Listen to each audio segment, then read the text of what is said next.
Formula One heads to the circuit Paul Ricard this weekend as the teams and drivers prepare for the French Grand Prix. Mercedes looks to continue its momentum on track that favors the W13. Can Charles Leclerc close the gap on Max Verstappen? And can Mick Schumacher score points for the third race in a row? All this and more on Unlapped. Sometimes I am rooting for all hell to break loose. And one of them will complain, and then the other one will complain even more. And then we get to a point where there's just an absolutely outrageous quote somewhere down the line. If the FIA gets what it wants, there's a danger that some cars will have to, or some teams will have to change the way they set up their cars. They'll have to sacrifice a bit of performance. I'm glad you went to Laurence for that absolute downer of a point.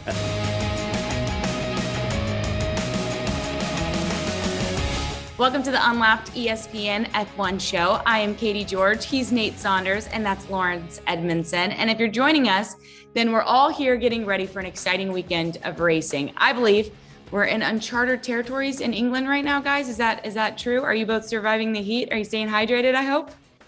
Just about surviving. It feels like we're back on the grid in Miami. Remember how hot that day was? And then added some more heat on. And in the UK, we're just not very good at dealing with heat anyway. So, yeah, but we're surviving. Well, I am. I can't speak for Laurence, but it looks like he's surviving pretty well. I'm just about surviving. I'm a bit worried about going to France, though. I leave for France tomorrow, and it's going to be above 40 degrees pretty much every day of the weekend. And, yeah, as a British person, I just can't really cope with that.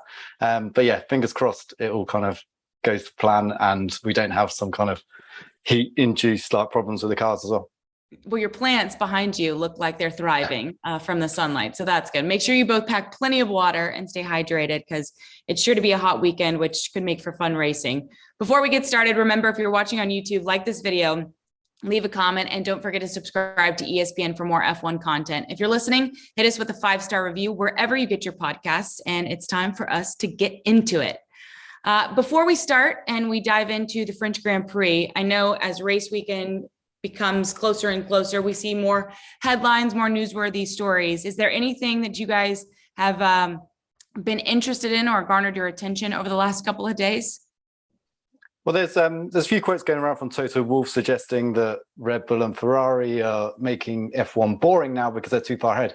Now, that's obviously slightly controversial because for years we've had Mercedes dominating the sport. That quote is also quite a long way out of context when you see it in the tweets and the headlines that go around. That was said at a press conference immediately after the sprint race. And what Toto was trying to say was, look, the sprint race wasn't that exciting. And he basically just detailed what happened. Max disappeared into the distance. The Ferraris had a bit of a scrap for a couple of laps, and then it all died down. And a lot of cars got stuck behind each other, unable to overtake each other because they were all benefiting from what we call DRS, drag reduction system, which is the overtaken age. And they were all getting it, so no one was passing. So he was actually criticizing the idea of sprint races, which remain a controversial topic in F1. We've got 3 this year. We're expecting to have 6 next year. And it's probably going to be the future of F1, but still not everyone's on board with it. But it's the very nature of these things. We're in the middle of the season, the championship, the kind of thread of the championship, the narrative gets a little bit lost at this time of year. So every single little quote and every single little story gets picked up on and magnified. But that one, is one that we were alerted to, but isn't actually as big a story as it might have looked as a quote by itself. We're just debunking great quotes off the bat here. I find that quite funny. Mine's similar. I mean, one that stood out, it's a week old now, so forgive me, anybody listening who's seen this, but obviously last week we saw Daniel Ricciardo release a statement about his future at McLaren. And it was effectively him saying, well, I've got a contract, I'm staying with the team, which isn't usually newsworthy, but the fact that he felt the need to put that out suggests that he does feel like it's necessary at this point. And that to me is kind of, we always get to this point in the season and it's what we call the silly season. It's kind of driver market stuff. Everybody's trying to work out who's going to go where. And this year, it doesn't seem like there's going to be that much movement around because some people are locked into their seats. And Ricciardo's one, I think, is garnering a lot of interest. There's rumors about him, being either sacked by McLaren or him retiring. I'm pretty sure, I mean, the people I've spoken to who are close to Ricciardo say that he's got no intention of retiring at all. And that's kind of what the statement was saying. But it was also very interesting the way he worded that tweet that he put out. Actually, sorry, I think it was an Instagram story that he put out. But I think he's basically saying to McLaren, he's like, look, I'm not going to walk away from this contract that I've got. And I get the feeling that McLaren would feel like it would make their lives a lot easier if he did do that because they could move on from him. It's clear his form isn't where it needs to be right now, which is so annoying because I'm sure, I know we all Love Daniel Ricciardo, think he's a great driver, great talent. It'd be a shame if he's not on the grid. But for McLaren, you can see why they'd be upset with him. But Ricciardo was just basically reminding McLaren and reminding Zach Brown, I have a contract, you signed it. There's no exit clauses. I'm not leaving until the end of next year. It reminded me a little bit of the Wolf of Wall Street with DiCaprio saying, I'm not staying, but I don't know whether Zach Brown would have responded in the same way as the people did on the trading floor in that scene. But that's kind of what it was about. And hopefully for Ricciardo, something like that kind of defiant statement can kind of kick on a bit of a turnaround in form. I understand he's upped his simulator time for McLaren. He went to the McLaren Technology Center last week, and he actually gave a longer version of that speech to the McLaren team that were there. And apparently I've heard from a few people that were there. He got quite choked up about it. So I think that he is genuine about wanting to continue. He obviously is the first to admit that he's struggling. So yeah, it would just be a great story for F1 if we can get him and Norris performing very well for that McLaren and kind of dragging that team forward. Because at the moment, it's basically one of F1's most popular drivers just being dragged through the mud a little bit, which isn't great to see. You find yourself rooting for him every single weekend, and he just can't seem to produce the results that McLaren obviously needs, he needs, and you want as a fan of him. Can you guys remember a time or a driver in particular that had such a great personality that you absolutely loved watching, but just every single weekend you felt a little bit let down for him and for yourself as a fan? Well, I remember when I was younger, this is maybe not, most people were a big fan of him, but I was a big fan of Jacques Villeneuve. And he won the championship in 1997. And then Williams had a big downtrend in form. And then in 1999, he went to a new team called BAR, and he was racing for them. And I was a big fan of him. And, he was world champion. He won the Indy 500. He had so much going for him, but he just couldn't get it together. And then teammate after teammate came through, went up against Jenson Button, for example, and he just looked very, very ordinary. And I always felt like this guy, surely he can be better. But in the end, that basically was the end of his career. It kind of petered out. He went to Sauber. I think he did one race at Renault, and then, that was it for Jacques Villeneuve in F1. So, yeah, similar kind of trajectory in that he looked super good in 97, and then it just tailed off as he went to different teams and just couldn't quite compete with new teammates coming in. I think Ricciardo needs to try out some of those baggy overalls. Villeneuve always wore these massively baggy overalls all the time. We walk around. Maybe that was part of his issue. I don't know. But Villeneuve's a great shout. I wouldn't have thought Villeneuve. I'm trying to think. So Lawrence's answer saved me there because I can't think of one other than Ricciardo off the top of my head. Well, I don't think he would be above baggy overalls because we've seen him wear some pretty outrageous things, in particular on the GQ cover a couple of years ago. All right, let's dive into the French Grand Prix preview here.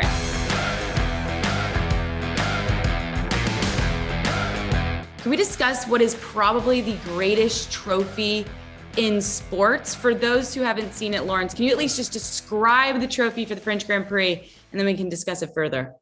Okay, so yeah, it is unique in Formula One in that it is a gorilla with his hands above his head. Sometimes he's holding a Pirelli tire. I think that was when Pirelli was sponsoring the event. Sometimes he's holding a barrel, but he's the creation of an artist from the south of France, I think from Saint-Tropez, called Richard Olinsky. And people pay ridiculous amounts of money for these sculptures of gorillas, and they pop up in weird places as well. I live in London, in Islington, and around the corner from me, there's this giant red one outside, I think a Hilton hotel. So yeah, it's you may recognize it from other places, but yeah, it's this gorilla. I think it's kind of cool. Lots of people hate on it because it looks weird and it's maybe not exactly what you expect from a racing trophy, but I think it's cool. It's nice to have a bit of variation among the trophies that they get given. Nate, what do the drivers think of it? I think they like it. I think I'm trying to remember the first year that we went back to Paul Ricard, but I think Lewis won. And I remember there's a great picture of him kind of looking at the trophy and kind of laughing. And he always made a big point when he won the British Grand Prix that he used to hate getting the kind of the sponsors trophy instead of the famous big kind of gold kind of claret jug that they get. Yeah, I think he liked it. I mean, some of them have said it's weird, but it's different. I agree with Lawrence. Like, I like that it kind of stands out as being different. And this could just be another race in the middle of the season, but it's got that kind of that weird bit to it. And there's also a giant gorilla. I'm not sure if it's still there, but the same sculpture sat between the pit lane and the main straight. So I remember the first time I went to Paul Ricard, I'd seen pictures of it from like testing events and stuff that you pull in and you go into the pit lane and it was like, what on earth is this? And as we watch more of the weekend, we realized this is actually like a major theme of this race now. So it's very weird. I think they all kind of like it. I'm not sure how many of them would happily put it on their trophy cabinet. I don't know. Like I think if you've won a lot of races, you'd happily put that there, but if that's the only one you've got, like, people would be like, okay, are you sure that's an F1 trophy? But no, it looks pretty cool. The cool thing is I went to Red Bull quite recently, and you go in and their reception, naturally, they put all the trophies on display in these huge glass floor to ceiling cabinets. And you look around and you don't know where to look. You're trying to figure out which one's which. That one stands out immediately. Everyone can point at that and say, I recognize that one. That's from the French Grand Prix. So I think it's kind of cool like that. And yeah, they do have them in the pit lane, this giant one. They also have a giant bear. And I can't remember what the other animal is. There's maybe a kind of panda as well. But anyway, keep a lookout like during the practice sessions, during qualifying, during the race, because you might just see one in like the corner of a camera shot of a pit stop. Which always makes me laugh because it's like clearly all animals we all associate with France, right? Like, as they're doing the race. So that's what always made me chuckle about that. Let's take a look at where things stand after the first 11 races of the season.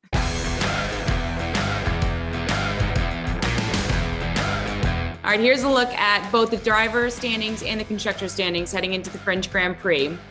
Starting with the driver standings, Charles Leclerc got a big win in Austria, but when it comes down to the numbers, guys, he's still 38 points behind Max Verstappen. It's also worth mentioning that Ferrari struggled with tire wear in France a season ago. Nate, do you feel like Charles and Ferrari can close the gap this weekend?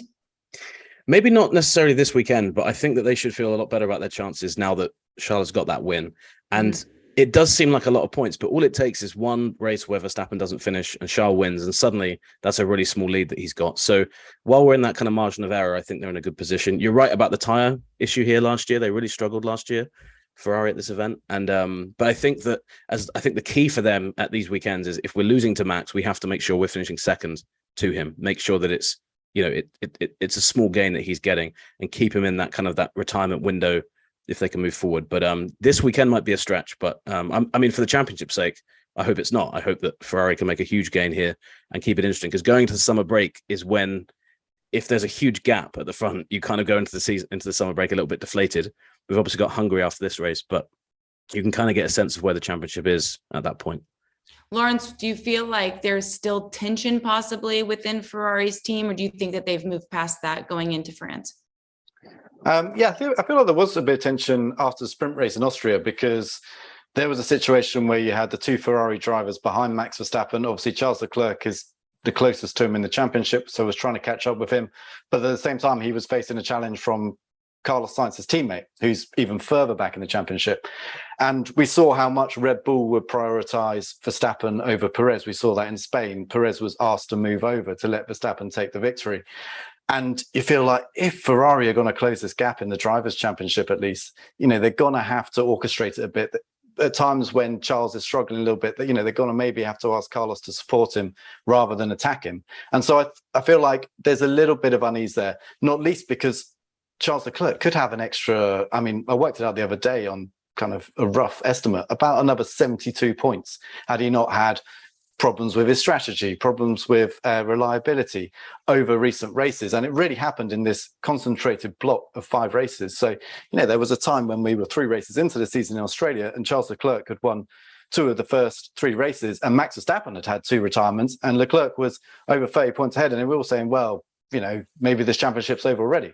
Of course, it wasn't. It went back the other way. So, I feel like Leclerc is just looking to his team and saying, like, look, if we're going to really challenge Max, who we know gets it right so often, is so difficult to beat at the best of times, he feels like he's going to need the full support. And I feel like there's certain races, Silverstone springs to mind, Monaco springs to mind, the strategy hasn't been there for Leclerc to maximize his performance. And I think that was what created a little bit of tension. And then when they went wheel to wheel in Austria and Max disappeared into the distance, which again was roughly what Toto Wolff was talking about in that quote, it just kind of stuck a little bit then as well. But of course, the victory on Sunday for Leclerc was a big step forward. We saw Red Bull really struggle with their tyres. Clearly, I think they got something wrong with the setup. They were the anomaly. It wasn't that all of a sudden Ferrari found pace. I don't think it was just all of a sudden Red Bull was off the pace. So the thing about that is that teams often learn from those mistakes. So Red Bull clearly made some kind of setup error in Austria. They will probably understand that by now, and they'll be able to play that through and figure out how to not repeat it for future races. And so I think if Ferrari feel like they got a little bit of ground back, it only converted to 6 points in the Drivers' Championship. And really, they're going to have to push again and make sure they're absolutely 100% perfect to beat Max at a race like the French Grand Prix. Okay, so if you take all of that into consideration, strategy, performance, reliability, Who does this track suit better, Nate, Ferrari or Red Bull? I'd still say Red Bull at this point. I think Lawrence is right about the anomaly of last weekend. Ferrari struggled here last year. And I mean, those last 2 points you mentioned, reliability and strategy, we know aren't really the strongest things for Ferrari right now. I think that engine issue for Sainz is going to be something that we're talking about coming into the weekend and just going forward generally. It's not the sort of thing you want to see happen for a team that's chasing the championship. So I'd say Red Bull. Okay. Well, you look outside the top four of Max Verstappen, Charles Leclerc, Sergio Perez, and Carlos Sainz. You have both the Mercedes drivers in 5th and 6th. George, as we know, has been Mr. Consistent the entire year outside of his DNF at Silverstone.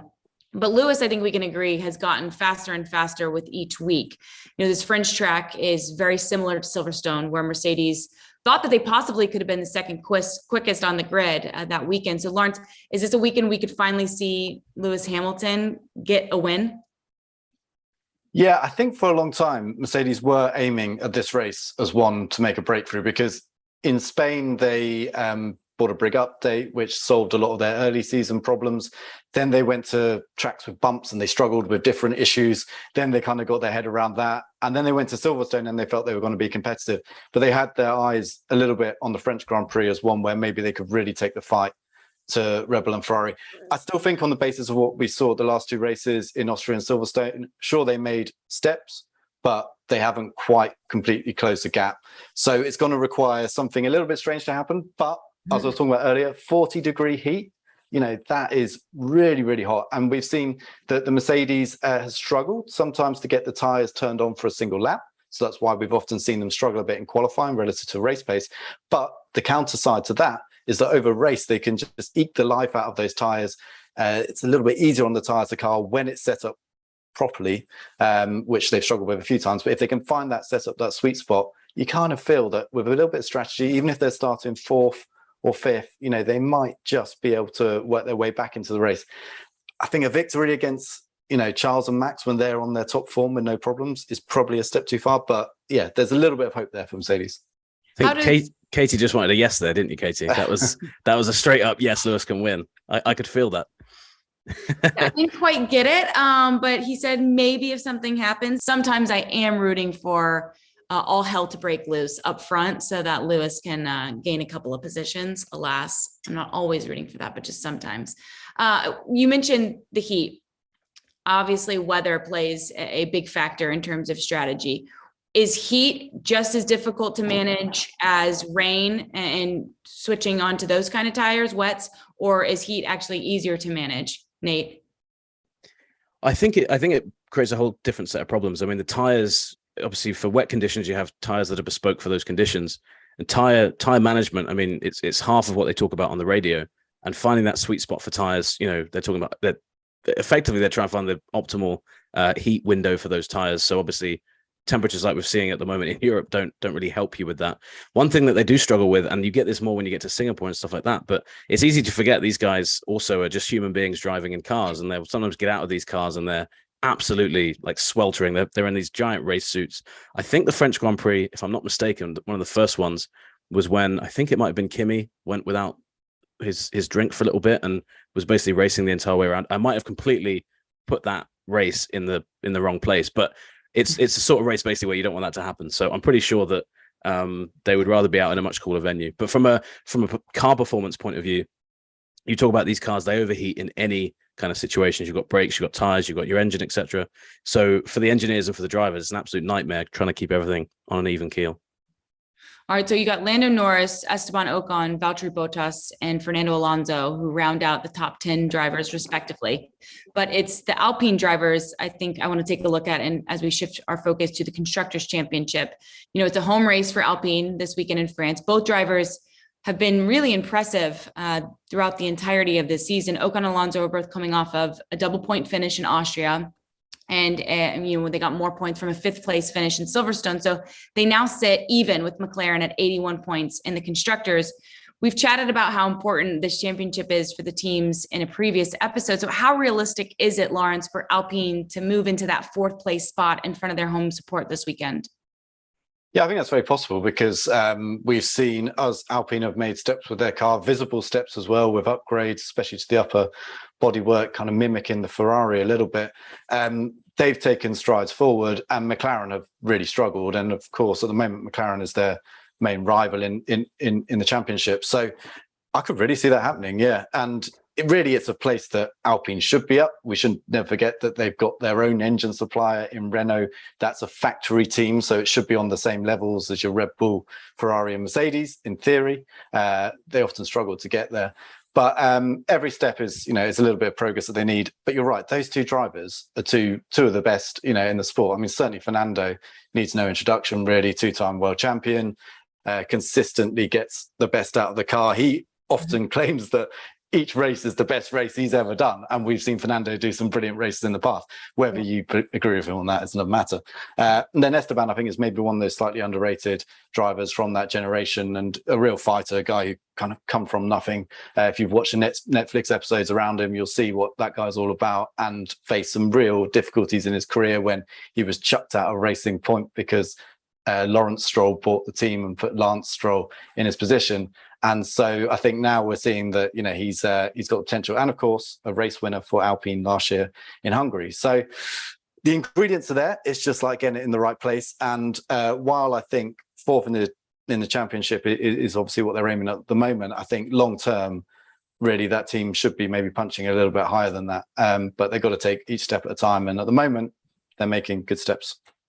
Nate, do you think that McLaren is pretty upset that this fight is as close as it is for fourth? Yeah, I think so. I mean, I think at the start of the year, Lawrence and I went to their launch. I mean, there was a real sense of optimism that this year they weren't going to be fighting for fourth. They were going to be up there fighting for wins and for championships. Maybe the championship, wasn't something they thought of this year, but they certainly thought they'd be closer to the front than this.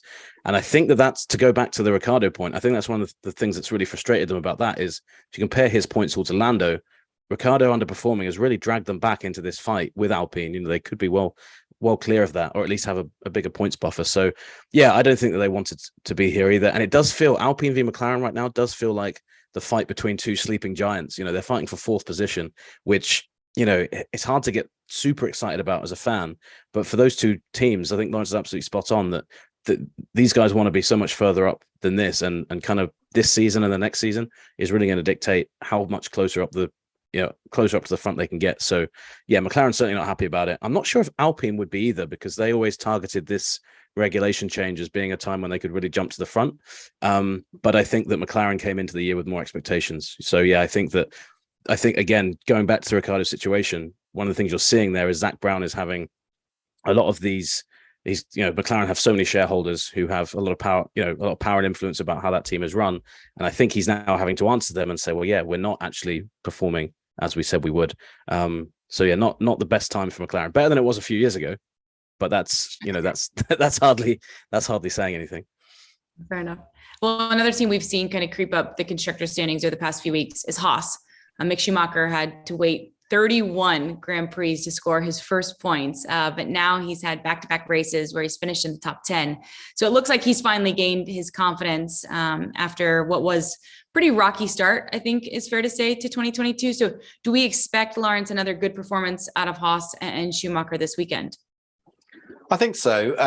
I haven't really dug into whether this track will suit Haas, but certainly Mick's progress over the last few races is really encouraging. And you know what, when we've seen Mick in junior Formula, so in Formula 3, Formula 2, he had this similar pattern. He had his first season in those categories where he was really just mid-table, not looking particularly special.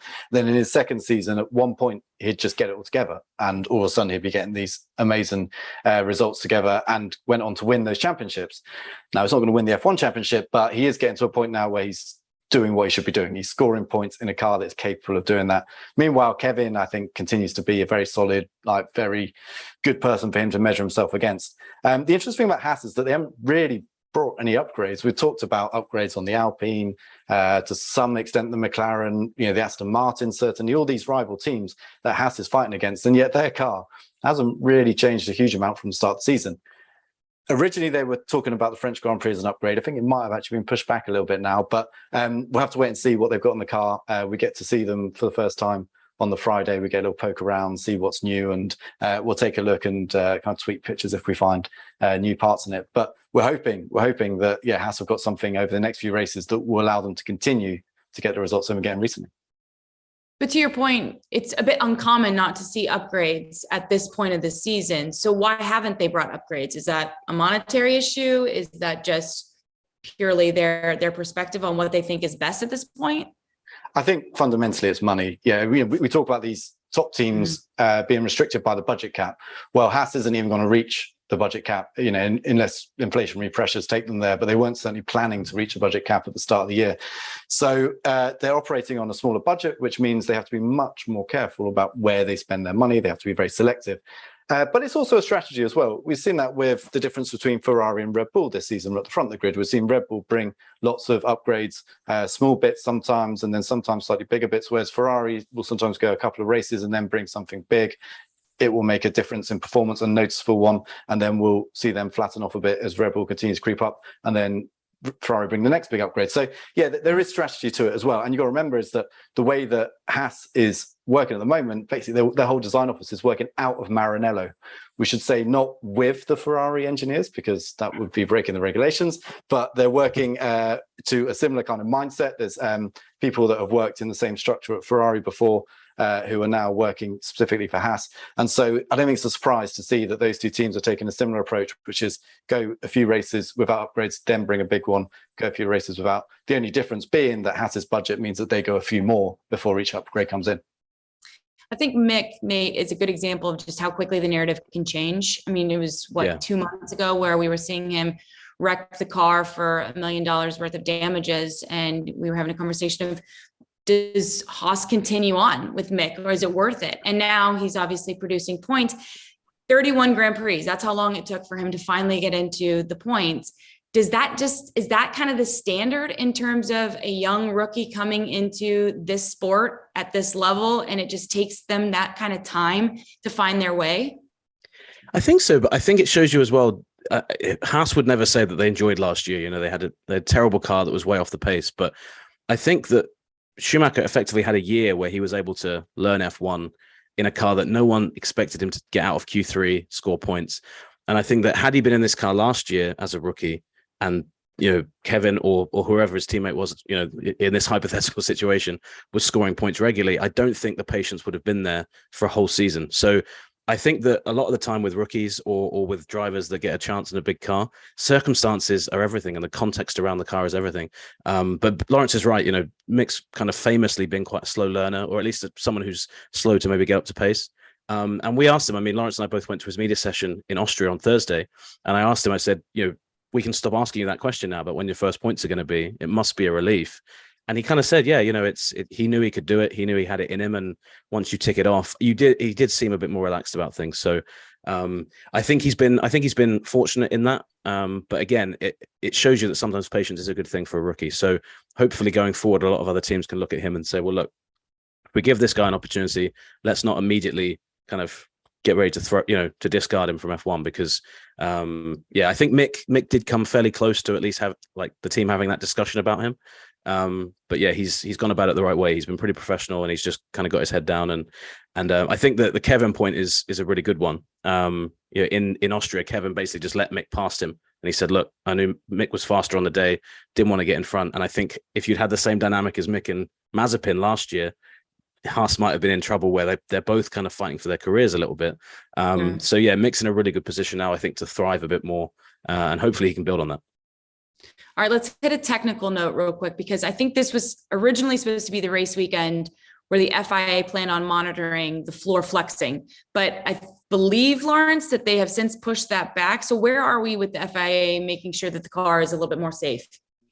Yeah, so this is a fairly complex, pretty dry issue, but it's increasingly becoming a political issue, which makes it interesting because the teams are bickering about it behind the scenes. So just to go back to the start, so we know what we're talking about. At the start of this year, because of the way the regulations allow teams to create downforce, the cars were seen bouncing up and down quite a lot. And that was essentially the underfloor aerodynamics not doing their job. They were leaking, stalling. And so these cars would bounce around. The teams weren't expecting this to happen, obviously. They didn't want their cars to go bouncing up and down. But it was having a problem for the drivers because we have these onboard cameras. And anyone who watched the season so far this year, in practice sessions, qualifying sessions, you would have seen the heads of the drivers, the helmets, being violently shaken in the cockpit. And that obviously led to some concern. Then it got really bad in Baku, and that was slightly different. It wasn't actually so much an aerodynamic issue, so much as just the track surface and how stiff these cars have to run to get that underfloor aerodynamics working. They were bouncing around, and that's where we had complaints of back problems. We saw Lewis Hamilton gingerly getting out of the car and like reaching for his back. And so the FIA said, well, look, you know, one of our responsibilities is the safety of these drivers. And they've always had a clause in the regulations that says, if we're concerned about any aspect of safety, we can change the regulations. We can tell you to do things differently. And that's essentially what they've done. So they came up with this idea. They said, look, if your car's bouncing so much, we're going to be able to tell you to change the setup and do different things with it. That's pretty controversial in F1 terms. I won't go into the exact reasons why, but, you know, it's very rare that the governing body will tell a team how to set up a car and like the limitations of what they can do, because really it should be on the teams to run the car safely. But of course, as teams look for performance, they got more bouncing, and so you had this nasty spiral. Anyway, so we got to the point where the FIA were going to bring in that, and they were also going to clamp down on how much the front of the floor was flexing, because there were suspicions that the fastest teams, so Red Bull and Ferrari, were flexing the front of the floor more than you're allowed to under the regulations at speed, to basically allow them to run extra low to the surface of the track to gain that extra downforce, but without kind of incurring the nasty bouncing, but also by basically breaking the regulations and running too close to the ground. So this was meant to come in the French Grand Prix. Lots of conversation about it. Ferrari saying the FIA can't change the regulations like this mid-season, even if it's for safety. The other teams should simply raise their ride height, Mercedes being the obvious one that was struggling with it. And so we ended up in a situation where, French Grand Prix was going to be the cutoff, get your car sorted by then. But the pushback from Ferrari and Red Bull especially led to that deadline being pushed back to the Belgian Grand Prix, which is what we've got now. So the cars will still be running in the same way that they were at the previous races in France. But the FIA have now, and this is why this has come back on the news agenda this week, gone a step further for next year and really changed some of the regulations entirely to around what you can do at the front of the floor to, again, try and stop this bouncing. But the teams at the front, Red Bull and Ferrari, are saying, look, we've got fast cars regardless of this. Why are you kind of stopping what we're doing just so that teams like Mercedes aren't bouncing as much? Surely it's on them to sort out. So that's where we got to. So you know what? As it turns out, French Grand Prix, not a huge amount changing. But expect to hear about this. Expect to hear a bit of moaning, a bit of bickering in the background over this, because it is an issue, and it all comes down to performance. Ultimately, if the FIA gets what it wants, there's a danger that some cars will have to, or some teams will have to change the way they set up their cars. They'll have to sacrifice a bit of performance. And of course, any team that starts to do that is going to be concerned about it. They're going to push back against it, and they're going to claim that the FIA aren't really acting on safety grounds. They're trying to level up the performance among the cars, which is not really the FIA's job to do mid-season. Who do we feel like, Nate, will hear the most complaining from? Oh, that's a really good question. I was about to say that it's basically Christian Horner versus Toto Wolff part, and I don't know what part we're up to now, part 15, 16? 6, 7? Yeah. I mean, it does seem, I always feel in F1 at the moment, if the issue wasn't between those two teams specifically, it might be a bit less heated. There's a real, there's a genuine animosity there between those two guys. I think Horner will be, I mean, he's been talking today about flexi wings and, kind of downplaying the impact that will have, as Laurence was saying, on performance of the top teams. So I'd bet Horner, but I think what they're great at doing, one of them will complain and then the other one will complain even more. And then we get to a point where there's just an absolutely outrageous quote somewhere down the line. But this weekend, I'd say Horner. But yeah, that whole argument is kind of what it centers around is this for safety? Is it for performance? And you see time and time again in Formula One that the team will just, any team will just completely center around the argument that suits their team. And it kind of is why you don't want Formula One teams having the complete say in how the sport is run, because ultimately the teams will do what's in their vested interest at that moment to do.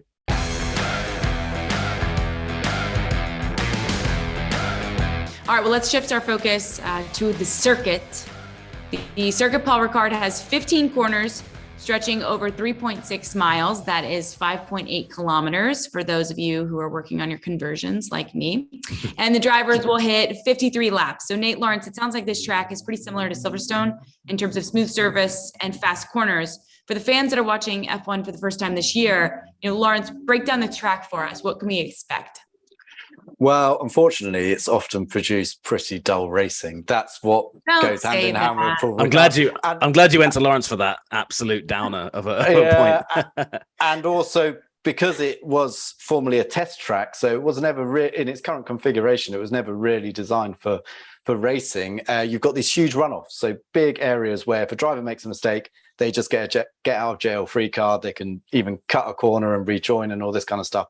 So not only does it not always produce good racing, although there was an exception to that last year where we had a very exciting race. So let's hope for more of that. You're also going to have these drivers talking about track limits. It's going to be a big issue throughout the weekend, monitoring those track limits, because the FIA have got really harsh on that. And we saw that in Austria. Any driver whose four wheels go across the white line that defines the track will have their lap deleted in qualifying, or if they do it 3 times in the race, they get a warning. 4th time, they get a potential penalty. So that's going to be a big talking point, and that's unfortunate because really we just want to see these guys race, right? I mean, I know it should be as simple as a ball crossing a line in football and all the rest of it, but when you're trying to monitor a whole track, and the FIA are mainly doing this with cameras rather than sensors in the track, that's only at certain points on certain circuits, it gets very, very difficult to monitor. So I hope that doesn't overshadow what could be a good race. Because also I think, again, to go back to that heat that I'm still kind of dealing with here in the UK, but it's going to be even worse in France, that could create some great racing. Because if it starts to open up the tyres, if it starts to mean that certain teams can't go for the conventional one-stop strategy and they have to go two-stop, then all of a sudden you get a few variables thrown in, and variables are what make good racing. So that's the hope, that we get a good race and we don't get too much moaning about track limits. I think this one is so unique because, and Nate, you were telling us prior that there is 167 different configurations at this circuit. Is that true? So they can change it any way possible that they want, up to 167 different ways? Yeah. So if anyone sees aerial shots of this circuit, it's either mind blowing or it's amazing to look at, depending on what your perspective of it is. But there's just roads going everywhere. I mean, the drivers, one of the jokes when we first went there, I remember drivers actually being asked, like, how do you know which track you're on? And they're like, well, we know eventually. But like, even for braking points, there's points when they're driving, there's a chicane kind of halfway around the circuit. And around that, there are so many different roads that, and again, when you're in the cockpit, I guess you don't quite have that perspective. But even for braking points and stuff like that, I always wonder like why it doesn't catch one of them out at least once. One of our colleagues, Ben Hunt, had a theory during COVID that F1 should just camp at the circuit Paul Ricard and just do as many different configurations of this circuit as they could try with all of those different options. Fortunately, they didn't have to do that in the end. They actually managed to get a pretty good season out of it in the end. But when things were really bleak in that first lockdown, that was one thing he suggested. And yeah, it maybe would have worked. Like Lawrence said, might not have been the most appealing season if you'd had 20 races at different versions of the Paul Ricard circuit. I will say this, if we've learned anything from this season, some of the duller tabbed races or circuits have actually presented a lot of drama just because of some of the strategy that we've seen, the predictability. So I am hopeful that this is going to be a dramatic race, Lawrence. I don't know if you're hopeful of that, but I'm not going to say that it's going to be dull. I'm hoping for something. There are reasons for hope as well. And I think one of the reasons why circuits which traditionally haven't been that exciting but are good this year are the regulations that F1 brought in this year. Let's not forget, among all this talk about porpoising, bouncing, all the rest of it, that these regulations were brought in so that the cars could race alongside each other more easily. And so a track like Paul Ricard, where traditionally the cars kind of get a bit gapped out from each other, we might be able to see them follow a little bit closer through some of those high-speed corners, and that could create some good racing. So no, there is reason for optimism. There is reason for optimism, but just set your expectations at the correct level going in, and then you can only be surprised and enthralled by a brilliant race should it pan out. But yeah, they're not all as good as Silverstone a few weeks ago, unfortunately. Is Lawrence the type of guy who is always a downer, Nate? I think he's realistic rather than maybe. I think that's probably the best way. Lawrence is really good at calling when a race is going to be great, though. So when he says that things might open up, I'm always like, okay, cool, that sounds good. His track record for those predictions is pretty good. So that's my glimmer of hope that I'm taking out of that kind of review or that preview of the race. And I'm only joking, Lawrence, because I don't know if you guys saw this thread on Twitter. There is a trend in regards to George Russell. It's George Russell is the type of guy who, and then everybody and their brother has come up with a response of what kind of guy George Russell is. He has now found this trend. Somebody has alerted him to it. But for example, George Russell is the type of guy to ask the waiter, what's the damage, before they hand him the check, which seems pretty on par.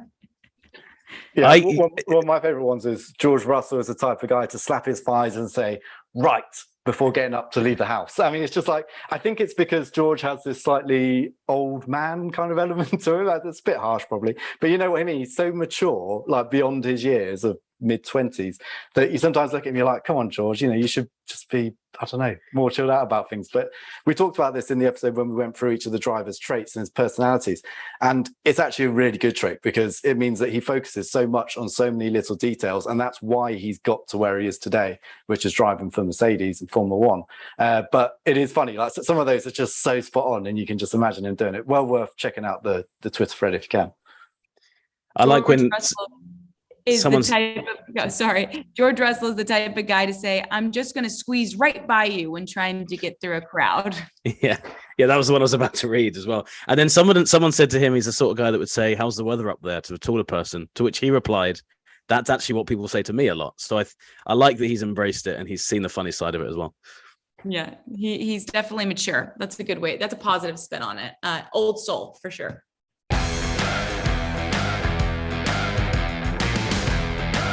All right, let's get your all's predictions. I want 2 predictions, race winner and most surprising driver. All right, Lawrence, would you like to start? Okay, so I'm going to try and shed this reputation of being a bit of a downer, boring races, all the rest of it. I was just kidding. And also to kind of cover myself with George Russell in case he's offended by what I just said about him. I'm going to say George Russell wins the race in France, takes his first ever Formula One victory. Again, because like we're thinking, Mercedes could be there a little bit closer. Like I said, if something goes slightly wrong for Max and Charles at the front, then George Russell to win. Maybe Carlos Sainz second to keep it mixed up, and Sergio Perez third. That would be a nice mix up for the championship. And then obviously we need Charles to continue to get some points out of Max if we're going to have this go down to the wire. So Charles somewhere ahead of Max as well. That wasn't really a prediction, actually. That was more of just hopeful, wishful thinking, maybe, of an exciting race, having said that it's going to be dull. But I'm going to put it out there as my prediction nonetheless. Well, I like that because I've been wondering, do I go head or heart here? And I was going to say that the heart one would be a Mercedes, Lewis or George winning, but I think Max is going to win. I'm sorry I'm following up. I'm actually being the downer on that situation and saying that Max Verstappen will win. But when things go according to plan for him this year, he usually wins. And as great as Silverstone and then Austria, Ferrari winning 2 races has been, I think that if you take away some of the external circumstances, Max is just pretty unstoppable this year.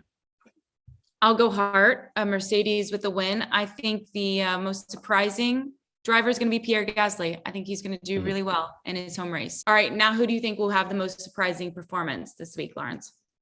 Well, if George Russell winning isn't surprising enough, which I think would be a pretty big surprise, but looking further down the grid, who I think would be good, I'm going to go with Sebastian Vettel just because I feel like Aston Martin, they've lost their way a bit mid-season, but they shouldn't have. The car has been evolving. It should have been making steps forward. So something hasn't quite clicked there. So I'm going to go with Seb to get it right in France. Nate? I'm going to go back to what we were talking about earlier on in the podcast. I'm going to back Daniel Ricciardo. I'm going to say he beats Lando this weekend. The reason I say that is because we all know he's been struggling with the car. We've seen quite a lot in his career. Ricciardo can be he's quite an emotional guy, and he can sometimes let those emotions get the better of him in the car, but sometimes they make him a much better driver. Monza last year was a great example of that. Mentally he was really struggling with where he was at in terms of his performances, and I think he's just had that fire lit under him, and that's always a really healthy Ricciardo to see come into races. So hopefully this is the start of a resurgence for him, as I was saying. So yeah, I'll back Ricciardo. All right, that's going to do it for our French Grand Prix preview here on Unlapped. Catch the race on ESPN at 9 a.m. Eastern, and we'll be back next week to recap all the action, go over whose predictions were very, very wrong, and most importantly, be with you guys hanging out, talking about Formula One. Remember, if you're watching on YouTube, like this video, leave us comments and questions that we can bring to future shows, and subscribe to ESPN for more F1 content. Until then, Katie George, Nate Saunders, Laurence Edmondson, safe trip to France, guys. Enjoy, and we can't wait to read all about your experiences there. We'll catch you next time. Cheers.